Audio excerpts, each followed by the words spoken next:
Hello मेरे प्यारे बच्चों, मेरे प्रिय विद्यार्थी। आज हम लोग जो है पढ़ने वाले हैं क्लॉक। क्या पढ़ने वाले हैं? क्लॉक। तो क्लॉक बेसिकली अगर हम डिवाइड करें टू पार्ट्स में, तो ये दो पार्ट में अगर डिवाइड करते हैं तो एक तो हमारे पास एनालॉग क्लॉक होती है, ठीक है, और दूसरी क्या होती है? डिजिटल क्लॉक होती है। डिजिटल क्लॉक एनालॉग क्या है कि आप बहुत फैमिलियर होंगे एनालॉग क्लॉक से, क्योंकि इसमें नंबर मेंशन होते हैं। जैसे मान लो ये 12 है, ये 3 है एंड ये 6 है, ये 6 है, मान लो ये हमारे पास 9 है और बीच में 1 2 होता है इधर, और इधर 4 और 5 होता है एंड इधर 7 और 8 होता है, यहाँ पे 10 और 11 होता है, ठीक है। तो ये एनालॉग क्लॉक होती है बेसिकली। अगर मैं डिजिटल क्लॉक की बात करता हूँ तो उसमें 3 सेगमेंट होते हैं। इसमें सेगमेंट 3 सेगमेंट। पहला जो सेगमेंट होता है वो आवर का होता है, दूसरा सेगमेंट मिनट का होता है और तीसरा सेगमेंट सेकंड का होता है, ठीक है। अगर मैं बात करता हूँ कि 5:30 और 12 सेकंड, और मैं मान लेता हूँ कि AM की बात कर रहा हूँ, ठीक है, दिया है AM की बात करूँ तो इसका मतलब इसको कैसे डोनेट किया जाएगा। अगर मैं इसकी बात करूँ तो ये डोनेट किया जाएगा डिनोट किया जाएगा 5:30, मतलब 5:30 और 12 सेकेंड। इसकी सबसे इम्पोर्टेंट खास बात क्या होती है कि जनरली जो हम लोग, अगर मैं सपोज 20 में 19 सब्सट्रैक्ट कर रहा हूँ तो हम लोग क्या करते हैं, यहाँ से एक 12 लेते हैं। बेसिकली 0 में 9 जाएगा नहीं, तो यहाँ से एक 12 लेते हैं और 12 की जगह बेसिकली 10 आता है, जो कि डेसिमल नंबर सिस्टम का क्या होता है? रेडिक्स होता है। तो यहाँ से 10 में से 9 जाएंगे तो 1 होगा, यहाँ 0 आएगा, मतलब 0 1, यानी कि 1 हमारा आंसर होगा। लेकिन सपोज अगर हमको जरूरत पड़ती है कि नहीं, यहाँ से मेरे को यहाँ एक 12 लेना है, तो यहाँ बेसिकली 4 बचेगा, तो -1 करेंगे आप। और यहाँ पे ध्यान देना, एक आवर में क्या होता है? 60 मिनट होता है, ठीक है। अगर एक आवर में 60 मिनट है, जब मैंने 60 मिनट दिया तो ये बेसिकली कितना हो गया? 90 हो गया, ठीक है, और 12 सेकंड हो गया। अब मान लो मुझे जरूरत पड़ी कि नहीं यार, मुझे मिनट से इधर ट्रांसफर करना है 1 मिनट, तो -1 यहाँ करना है। एंड -1 जब करोगे तो 1 मिनट में क्या होता है? 60 सेकेंड होता है। तो यहाँ बेसिकली 4 और यहाँ पे 89 और यहाँ पे 60 आप ऐड कर दोगे तो कितना हो जाएगा? 72 सेकेंड हो जाएगा। तो ये पूरा मतलब प्रोसेस है जिस तरीके से हम आवर, मिनट और हैंड को एग्जीक्यूट करते हैं, ठीक है। तो ये हमारा एग्जीक्यूशन का बेसिकली प्रोसेस है, आवर हैंड और मिनट हैंड और सेकेंड हैंड को डिजिटल क्लॉक में या फिर किसी भी क्लॉक सिस्टम में, ठीक है। तो आगे हम लोग ये बात करते हैं। देखो एक चीज और समझ लो यहाँ पे कि वॉच के पास जो वॉच होती है ना, हमारे पास क्लॉक, अगर मैं क्लॉक की बात करता हूँ बेसिकली, तो क्लॉक की अगर मैं बात करता हूँ तो इसमें 3 चीजें होती हैं। एक तो आवर होता है, दूसरा मिनट होता है, ठीक है, और तीसरा क्या होता है? सेकेंड होता है। 3 टाइप की हैंड होती है। जैसे हमारे पास ये 2 हैंड है ना, हमारे पास ह्यूमन के पास कितने हैंड होते हैं? 2 हैंड होते हैं। वैसे क्लॉक के पास बेसिकली 3 हैंड होती है। कितने हैंड होते हैं? एक को हम लोग आवर हैंड बोलते हैं। अच्छा, आवर हैंड का स्पेसिफिकेशन अगर मैं कराऊं तो आवर हैंड बेसिकली सबसे छोटा होता है, ठीक है, और मोटा होता है। सेकेंड हैंड थोड़ा उससे बड़ा होगा, oh sorry, minute hand, and second hand इससे बड़ा होगा। ये सेकेंड हैंड है, ये मिनट हैंड है और ये आवर हैंड है, मतलब 3 हैंड होते हैं। लेकिन स्पेशल बात ये है कि इस पर कोई क्वेश्चन नहीं पूछा जाता, नो क्वेश्चन, इस पर कोई क्वेश्चन राइज नहीं होता है, सिर्फ मिनट हैंड और आवर हैंड पर क्वेश्चंस पूछे जाते हैं बेसिकली। ठीक है, तो बाकी रिलेशन तो आपको पता ही है कि 1 घंटे में कितना होता है, 60 मिनट होता है, और 1 मिनट में कितना सेकंड होता है, 60 सेकंड होता है। तो ये तो रिलेशन बेसिकली आपको पता ही होगा, ये मैं एक्सपेक्ट करता हूँ। अगर नहीं पता है तो फिर भी पता कर लीजिए कि हाँ सर ने बोला है, तो क्लियर चीज बोलो। ठीक है, अब नाउ हम लोग अब पहले कॉन्सेप्ट पे आते हैं, जो पहले वैरायटी का क्वेश्चन होता है उस पर बात करते हैं। ठीक है, तो जो हमारा पहला वैरायटी का क्वेश्चन है वो है कि मिरर रखा होगा और उसके सामने एनालॉग क्लॉक होगी। ठीक है, तो मिरर इमेज मतलब प्रतिबिंब समय, इसको अगर हिंदी में मैं कहूँ तो प्रतिबिंब समय की बात हम लोग कर रहे हैं। मतलब अगर सामने जो है हमारे पास एनालॉग क्लॉक है और उसके सामने वॉच एनालॉग क्लॉक रखी है, तो उसमें किस तरीके से समय होता है, टाइम कैसे होता है, उस चीज़ की हम लोग टाइप 1 में स्टडी करेंगे। बेसिकली ये हमारा टाइप 1 है। ठीक है, ऐसे ढेर सारे टाइप से स्टडी करेंगे क्लॉक में, जितने भी वैरायटीज पॉसिबल है। ठीक है, ये पहला वैरायटी है। अब अगर मैं पहले वैरायटी की बात करता हूँ तो ये मान लो, ध्यान देना यहाँ पे जो मिरर होगा वो वर्टिकल होगा। क्या होगा? वर्टिकल। ये मान लो हमारे पास 12 है और ये 6 है और ये 3 है एंड ये 9 है। तो ये फिजिक्स का कॉन्सेप्ट है कि distance of object equal to distance of image. मतलब वस्तु की जितनी दूरी होगी वही दूरी हमारे पास इमेज की होगी। ठीक है, मतलब वस्तु की दूरी इक्वल टू प्रतिबिंब की दूरी, ये हमारा कॉन्सेप्ट है। बेसिकली ये फिजिक्स का कॉन्सेप्ट है, लेकिन हम यहाँ पर because we are studying clock, so we will sure carry on this in this way. ठीक है, एंड अगर मैं बात करूं कि सर आप कह रहे हैं कि हाँ ये उतनी ही दूरी पे बनेंगे, तो ये बात ट्रू है, बिल्कुल ट्रू है, उसमें कोई डाउट नहीं है। ये फिजिक्स का रूल है। ठीक है, नेचर का लॉ। तो 3 सबसे नजदीक है तो 3 यहाँ बनेगा, और 9 सबसे दूर है तो 9 यहाँ से बनेगा, और टॉप और बॉटम चेंज नहीं होंगे बिकॉज इनकी डिस्टेंस सेम है। सर डिस्टेंस कैसे सेम है? देखो, जितनी ऑब्जेक्ट की दूरी है उतनी ही इमेज की दूरी, जितनी ऑब्जेक्ट की दूरी और उतनी ही इमेज की दूरी। ठीक है, दोनों डिस्टेंस क्या है? सेम है। तो पहली चीज तो ये है कि टॉप एंड बॉटम, ठीक है, डजंट चेंज,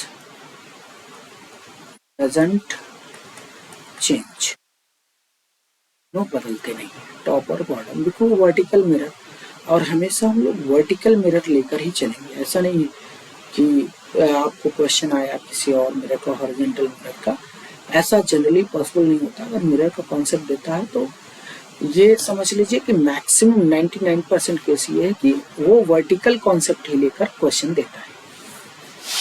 ठीक है, ओके सर, मैं इतना समझ गया, डोंट वरी। लेकिन अगर मान लीजिए हॉरिजॉन्टल मिरर दिया तो क्या करेंगे? उसके लिए वाटर इमेज कॉन्सेप्ट है, उसको हम लोग आगे पढ़ेंगे। बट अभी हम लोग सिर्फ इस बात पे डिस्कशन करेंगे कि बेसिकली मिरर इमेज का कॉन्सेप्ट क्या है। तो मिरर इमेज की कॉन्सेप्ट की अगर बात करें तो बेसिकली 9 की जगह क्या रिप्लेस हुआ है? 3, और 3 की जगह क्या रिप्लेस हुआ है? 9। ठीक है, तो इसमें एक ब्यूटी है। सर ब्यूटी क्या है, जरा दिखाएंगे? मैंने कहा यस दिखाता हूँ। देखो, ये 9 जो रिप्लेस हुआ है बेसिकली 3 की जगह रिप्लेस हुआ है, और 3 + 9 का जो सम होता है ये 12 के बराबर होता है। जी सर, समझ गए। ऐसे ही अगर मैं 9 की जगह देखूँ तो बेसिकली 3 रिप्लेस हुआ है, तो 9 + 3 ये कितना होता है? 12 होता है। Yes sir.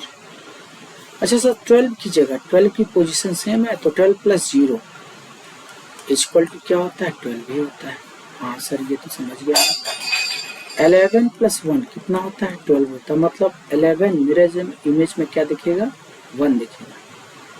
अगर मैं बात करूं किसी भी नंबर की बात करूँ 2 प्लस कितना ऐड कर दें कि 12 हो जाए, तो आप कहोगे सर 10, तो ये दिखेगा आपको मिरर में, मिरर इमेज टाइम। अगर ये ऑब्जेक्ट है तो ये इमेज टाइम होगा, और अगर ये ऑब्जेक्ट इमेज है तो ये object time, object plus image, image plus object, ठीक है। तो इसका मतलब ये हुआ। आज अगर मैं 6 की बात करूं तो कहोगे सर 6 प्लस 6 क्या होता है, मैं कहूँगा 6 प्लस 6 12 होता है। तो मतलब हर कंडीशन में जो ऑब्जेक्ट है, ऑब्जेक्ट का जो टाइम है और जो इमेज का टाइम, उनका सम हमेशा 12 के बराबर होगा। ये कॉन्सेप्ट है, सिंपल सा कॉन्सेप्ट है, इसमें बहुत ज़्यादा टफ बात नहीं, इसी को मैं एज अ कॉन्सेप्ट दे रहा हूँ, ठीक है। आपको समझ में आ जाएगा होगा, और इसमें कोई बहुत ज़्यादा बात भी नहीं है कि नहीं बहुत बड़ी बात कह रहे हैं सर, नहीं बहुत छोटी बात है। इससे हम लोग क्वेश्चन करेंगे, ढेर सारे क्वेश्चन करेंगे, ठीक है। तो मैं इसको एज ए कॉन्सेप्ट आपको शॉर्टकट या जो भी आप समझ लें उसको मैं नोट आउट करा रहा हूँ, ठीक है। तो हमारे पास जो शॉर्टकट है वो क्या है, शॉर्ट ट्रिक वो ये है कि the sum of time object plus sum of time in image is always equal to 12। Okay sir, तो करना क्या है, मैंने कहा कि 12 को बेसिकली क्या लिखते हैं, 12 को हम लोग लिख सकते हैं 12.00। सर ये 00 क्या है, ये रिप्रेजेंटेशन है, ये सेकंड का रिप्रेजेंटेशन है, दिक्कत क्या है इसमें। या फिर हम लिख सकते हैं 1 घंटे इसको उधार दे दो, तो -1 हो जाएगा और इसमें 60 ऐड हो जाएगा, तो -1 इसमें करोगे तो ये हो जाएगा 1160। तो अगर आपको सपोज कि ये ऑब्जेक्ट का टाइम है, तो इमेज का टाइम हमसे को कैसे मिलेगा, जब हम इसमें इमेज को घटाएंगे। क्यों, क्योंकि अगर ऑब्जेक्ट का टाइम x है, इमेज का टाइम y है, तो ये 12 के बराबर है। तो टेल मी वन थिंग, अगर इमेज में कुछ मानता हूँ, मान लो 11 मान लेता हूँ, तो ये 12 कब होगा, जब इसमें मैं ऐड करूंगा 1, यानी कि इमेज का टाइम कितना होगा 1 होगा। अगर सपोज दैट कि इसको मैं इमेज मानता हूँ कि 11 इमेज है, तो ऑब्जेक्ट का टाइम उस समय कितना होगा 1 होगा, तभी वे सम कितना होगा 12 के बराबर। सिंपल सी बात है। तो आप समझ लो कि इसमें हमें करना क्या है, बेसिकली सिंपल सी बात। अगर आप प्रीवियस कुछ भी नहीं समझना चाहते, सिर्फ ट्रिक समझना चाहते हैं, तो उसको कैसे समझेंगे, इसको जरा समझो ध्यान से। ध्यान से ये समझना है कि सब्सट्रैक्ट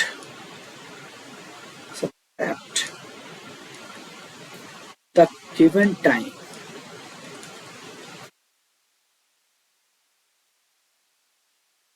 आइदर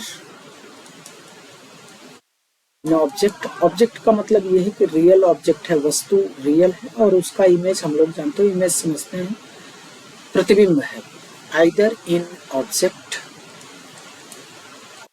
इन इमेज और इन इमेज है। जो हमसे पूछा, या तो आपसे वो ऑब्जेक्ट का टाइम पूछा होगा या फिर इमेज का टाइम पूछा होगा, दो में एक पूछा होगा। तो आप करना क्या है, या तो आप 12 में 12.00 में आप सब्सट्रैक्ट कर दीजिए, या फिर आप 1160 में आप सब्सट्रैक्ट करिए गिवन टाइम को, आपको हमेशा सही आंसर मिलेगा। इट्स माय चैलेंज, ठीक है, ये मेरा चैलेंज है कि हमेशा आपको राइट आंसर मिलेगा इस टाइप के क्वेश्चन में। इसको कोई रोक नहीं सकता, दुनिया की कोई ताकत इसको बदल नहीं सकती। क्लियर होगा, तो ये बात है। आपको सिर्फ 12 में घटाना है या 1160 में आप घटा दो, ढेर सारे क्वेश्चन करते हैं, समझ में आ जाएगा आपको कि हाँ सर क्या कहना चाहते हैं रियल में, ठीक है। अब ये हमारे पास क्वेश्चन क्या है कि 10 बजे हैं बेसिकली, और हमें इसका मिरर इमेज का टाइम बताना है। रियल में अगर हम इस क्लॉक को मिरर के सामने रखें तो बेसिकली कितना टाइम रहेगा, ये क्वेश्चन पूछा है। तो इसका मेथड 1 और मेथड 2 मैं दोनों डिस्कस करता हूँ, ठीक है। मेथड 2 दोनों एक ही चीज़ है लेकिन डिस्कशन अलग अलग। 12.00 अगर आप लेते हो और 10 को सब्सट्रैक्ट करते हो, ठीक है, तो ये बेसिकली कितना आ जाएगा, 0 में से 0 गए 0 और 12 में से 10 गए 2 होगा, ठीक है। 0 2 बचेंगे, ठीक है। मेथड 2 का मतलब क्या है कि 1160 में मैंने क्या किया, 10 को घटाया, ठीक है। तो 0 माइनस 0 0 होगा, 6 माइनस 0 6 होगा एंड यहाँ पे कितना आएगा, 1 आ जाएगा, 160। अब दोनों का सेम मीनिंग है।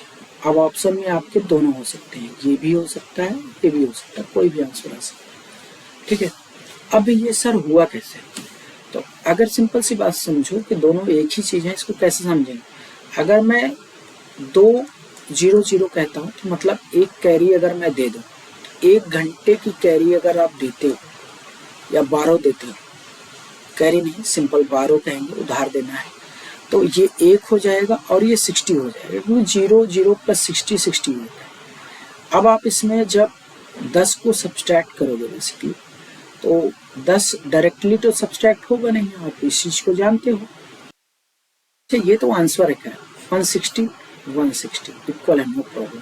अच्छा, मान लो इसको ये आंसर मैं बनाना चाहता हूँ, तो भाई मेरे इधर से 1 ले लो, ओ 60 मिनट ले लो। अगर आप 60 मिनट लोगे तो ये 1 घंटे के बराबर होगा। तो मेरे भाई ये 2.00 ही तो लिखा हुआ है, मतलब 2 बजे लिखा हुआ है, क्योंकि 60 मिनट में 1 आवर होते हैं। 60 आप दे दो इसको तो 1 घंटे बन जाएगा, उसको ऐड कर दो, काम हो जाएगा आपका, ठीक है। दोनों तरीके से आप कर सकते हैं। यहाँ पे प्लस लगाना ज़्यादा बेटर रहेगा, बिकॉज हम इधर से राइट से लेफ्ट जा रहे हैं, यहाँ लेफ्ट से राइट जा रहे हैं। तो लेफ्ट में हमेशा हम बड़ी चीज़ों को रखते हैं और राइट में हमेशा छोटी चीज़ों को रखते हैं।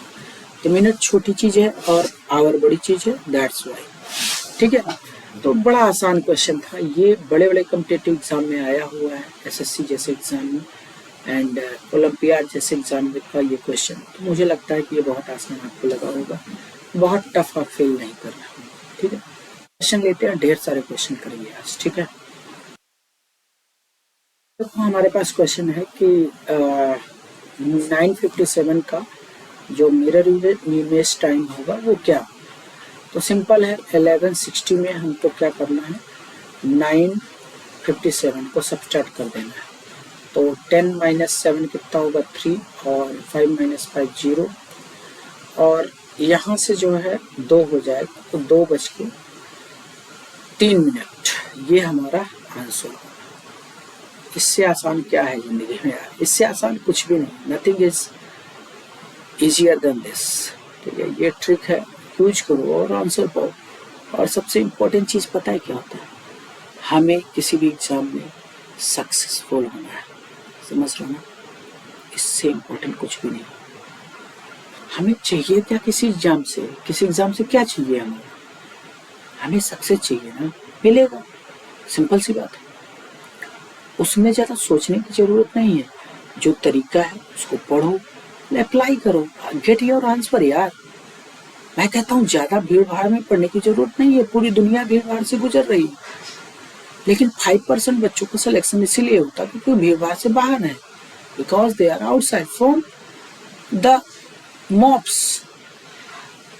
मैं कहता हूँ मॉब में क्यों जाना जब हमारा अकेले में काम हो रहा है। तो सिंपल सी बात है मेरे बच्चे, you are all my child and मैं इस चीज़ को समझता हूँ, इसमें ज़्यादा घबराने की ज़रूरत नहीं है, 290 ले आना या कुछ भी ले आना, this is not tough game for you because I am with you, ठीक है। तो बहुत सिंपल तरीका है, सिंपल सी बात है, इसमें कोई टफ काम नहीं है, बिल्कुल ईजी है, बिल्कुल आसान है। सब्सट्रैक्शन आना चाहिए, ये नहीं आता तो फिर से मैं सिखाऊंगा, तुम्हें तो पता है मैं सबको सिखाता हूँ, वो एडिशन हो, सब्सट्रैक्शन हो, डिवीजन हो, multiplication. I accept all the things which are required for you because I work for my students. I work for my students, not for anyone, not for anything. I work only for my students because students is my power. Student is my energy. Students is my tricks. Students is my mathematics. Everything is my student because I know मेरे student world को change कर सकते हैं। ये उनमें ताकत मैं भरूंगा और पूरे साहस के साथ भरूंगा, इसको कोई रोक नहीं सकता है। मेरे बच्चों के पास जो पावर जानी चाहिए वो जाएगी।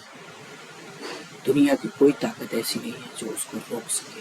There is no power which can prevent this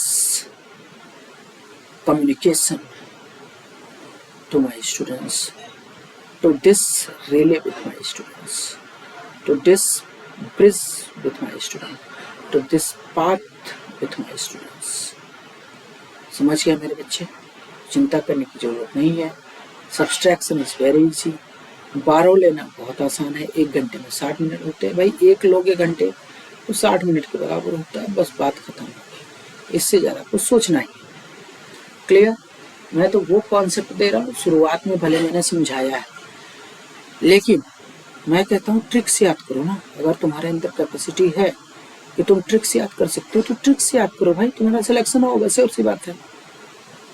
समझ रहे हो ना? समझ में तो आएगा ही, उसमें कोई डाउट नहीं मेरे को, 100% श्योर हूँ।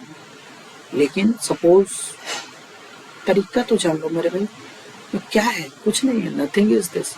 बस आपको तरीका जानना है, अप्लाई करना है, आंसर पाना है, and you get will to success. No problem at all. Okay, next question लेते हैं। नेक्स्ट क्वेश्चन है हमारा 8:40 है। कितना है? 8:40। 8:40 है और हमको बताना है कि इसका मिरर इमेज टाइम क्या होगा। MIT का मतलब यहाँ पे खासकर मिरर इमेज टाइम है, इसको समझना आप। ठीक है? MIT का यूज़ मैं जब तक इस टाइप के क्वेश्चन करूँगा तब तक करूँगा। ठीक है? मिरर इमेज टाइम, इसको हमें फाइंड करना है। तो मेरे भाई 1160 लो और उसमें घटा दो 840 को, तो इधर 20 आएगा। 0 में से 0 बाई 0, 6 - 4 2 आ जाएगा। यहाँ पे 8 3 11 होता है, 3 20। This is my MIT mirror image time. कुछ है क्या? 10 सेकेंड से भी कम टाइम लगेगा इस क्वेश्चन को करने में। ठीक है? नेक्स्ट क्वेश्चन क्या है हमारे पास कि 7:15 को मिरर इमेज टाइम क्या होगा। भाई मेरे 1160 है, घटाओ इसको, देखो 715, तो 45 ये हो जाएगा। 60 में से 15 गया और 7 3 10, 7 4 11 होता है। 4:45। दिस इज योर आंसर यार। 10 सेकंड से भी टाइम कम लग रहा है। समझ रहे हो ना मेरी बात? बहुत आसान है मेरे बच्चे। अब थोड़ा सा टफ टास्क लेते हैं। टफ टास्क मीन्स सिर्फ इतना है कि फ्रैक्शन का सब्सट्रैक्शन है। ठीक है? एंड ये इतना टफ भी नहीं है जितना आप सोचते हो। करना क्या है, प्रोसेस समझ लो मेरी बात को, और आसान है, बहुत सब्सट्रैक्शन ईजी है। तो पहले तो भाई मेरे 1160 लिख लो। लिख लिया? Okay sir. 746 भी लिख लो, नो प्रॉब्लम। 4/11। अब मैं एक बड़ी प्यारी सी बात आपको बोलने वाला हूँ कि 1160 आपने लिखा, जी सर लिखा हमने। एक इसको कैरी दो, इसको एक कैरी दो, इसमें +1 ऐड करो। ठीक है? तो 747 हो जाएगा। क्यों दे रहा हूँ मैं कैरी, अभी समझाऊंगा। तो 10 में से 7 गए 3 हो जाएगा, 5 में से 4 गए 1 हो जाएगा, और यहाँ से हमने कुछ भी नहीं लिया है तो 7 4 11 होता है, 4:13। इतनी बात समझ में आ रही? जी सर इतना तो समझ में आ गया, कोई दिक्कत नहीं। मुझे ध्यान से सुनना मेरे बच्चे, क्योंकि इसको लिखना बहुत आसान है, लेकिन आंसर कैसे लिखेंगे ध्यान से समझो। भूल जाओ कि ये फ्रैक्शन टाइम है, जस्ट फॉरगेट इट। सिर्फ ये समझो कि 4 13 है। आगे कैसे लिखना है इसको जरा ध्यान से समझना। ये जो डिनोमिनेटर में आपको बंदा दिख रहा है ना, ये सोचो कि 4 में मैं कितना ऐड करूं तो ये 11 हो जाए। तो आप कहोगे सर कि 7 ऐड कर दीजिए। मैंने कहा ठीक। यहाँ 7 लिखो और नीचे डिनोमिनेटर सेम लिखो, and this is your answer. This is your answer my boy. 10 second से ज़्यादा नहीं लगेगा। साधारण बच्चे इसको टाइम लगा देंगे, 5 मिनट तक ले लेंगे, बट तुम्हारे अंदर ये कैपेसिटी है, इसको 10 सेकंड के अंदर सॉल्व करोगे। बट सर ऐसा हुआ क्यों? आपको बताता हूँ मैं ऐसा ही हुआ क्यों। जैसे मैं मान लो 3/5 लेता हूँ, इसमें मैं क्या ऐड कर दूं कि ये 1 हो जाए? कहोगे सर आप इसमें जो है डिनोमिनेटर 5 है, तो जरा 3 को 5 बना दीजिए, तो 2/5 कर दिया मैंने, 1 हो जाएगा। एग्री करते हो इस बात को? ओके सर, जी सर। तो टेल मी वन थिंग, 2/5 क्या होगा मेरे बच्चे? तो ये हो जाएगा 1 - 3/5, और 1 - 3/5 की वैल्यू बेसिकली 2/5 भी होता है। इसी 1 को मैं एज अ यहाँ पे कैरी ट्रांसफर किया था, एंड इस वैल्यू को मैंने क्या किया था, एडजस्ट किया था यहाँ पे। क्लियर हुआ? तो ये सिंपल सा कॉन्सेप्ट है, मुझे नहीं लगता कि इसमें कोई टफेस्ट पार्ट है जो आपको ज़्यादा परेशान करेगा। ठीक है, ऐसे 1-2 क्वेश्चन और लेते हैं जिससे आपको ज़्यादा से ज़्यादा समझ में आए। क्लियर? ऑल राइट, ये सवाल सॉल्व करना है मेरे भाई, 10 सेकंड से ज़्यादा नहीं लगना चाहिए। ध्यान से समझना मेरी बात। पहली बात तो इसको 1 दे दो। तो पहली बात तो 1160 में तुम्हें कितना सब्सट्रैक्ट करना है? 747, ये सब्सट्रैक्ट करना है। पहले सब्सट्रैक्ट करो। तो टेल मी, ये 3 ऐड करोगे तो 13 आएगा बेसिकली, क्योंकि 10 में से 7 जाएंगे 3 होगा, और 5 में से 4 जाएंगे 9। यहाँ से मैंने कोई कैरी लिया नहीं है, तो सिर्फ सी बात है 4 आएगा। ओके, आंसर कैसे लिखोगे? आंसर आप ऐसे लिखोगे कि 4:13, 4/11 के बारे में आओ सोचते हैं। 4 में मैं ऐसा क्या ऐड कर दूं कि ये हो जाए 11? तो आप कहोगे सर 7 4 11 होता, 7 ऐड कर दो मेरे भाई, 7/11 कर दो बस। This is your answer. इससे सरल, इससे इजी दुनिया में कोई चीज़ है क्या यार? मेरे को बताओ, अगर है तो मेरे को बताओ प्लीज़। I am requesting. कोई ऐसी चीज़ है जो इससे इजी हो? नहीं हो सकती मेरे बच्चे, कभी नहीं हो सकती। विश्वास नहीं कर सकता। ठीक है, नेक्स्ट क्वेश्चन क्या है कि 3:45 और 9/11, इसको आप मिनट में ही रखिए। 45 होल 9/10, इसको आपको बताना है कि इसका मिरर इमेज टाइम क्या हो। तो सबसे पहले तो 1160 लिख लो। लिख लिया सर, नो प्रॉब्लम। इसमें एक ऐड कर दो और 346 इसमें सब्सट्रैक्ट कर दो। तो 4 और 10 4 14, 14 ये हो जाएगा। ठीक है, कोई मैंने कैरी नहीं लिया या 12 नहीं लिया, तो सिर्फ सी बात है 7 4 8 3 11 होता है, तो 8:14। ठीक है, बट ये हमारा आंसर नहीं है, बिकॉज कि हमें इस चीज़ का ध्यान देना होगा कि 8:14 है, बट यहाँ पे हमें कुछ रखना है। सर रखना क्या है? 9/11 है ना, और 9/10 है। 9 में मैं कितना ऐड कर दूँ कि 10 हो जाए? सर 1, तो बस 1/10 यहाँ रख दो, and this is your answer. कहीं भटकने की ज़रूरत नहीं है, कहीं जाने की ज़रूरत नहीं है, किसी इंस्टीट्यूट की पूरे इंडिया में कोई ज़रूरत नहीं है। जो यहाँ डिलीवर किया जा रहा है, इंडिया में जो भी बेस्ट से बेस्ट ऑर्गेनाइजेशन है, इससे ज़्यादा नहीं दे सकती। It's my challenge, you accept my challenge my dears, my students, मेरे प्यारे बच्चों, एक्सेप्ट दिस। क्लियर? तो ये तो टॉपिक हुआ ख़त्म। नेक्स्ट टॉपिक पे हम लोग मूव करते हैं। ठीक है।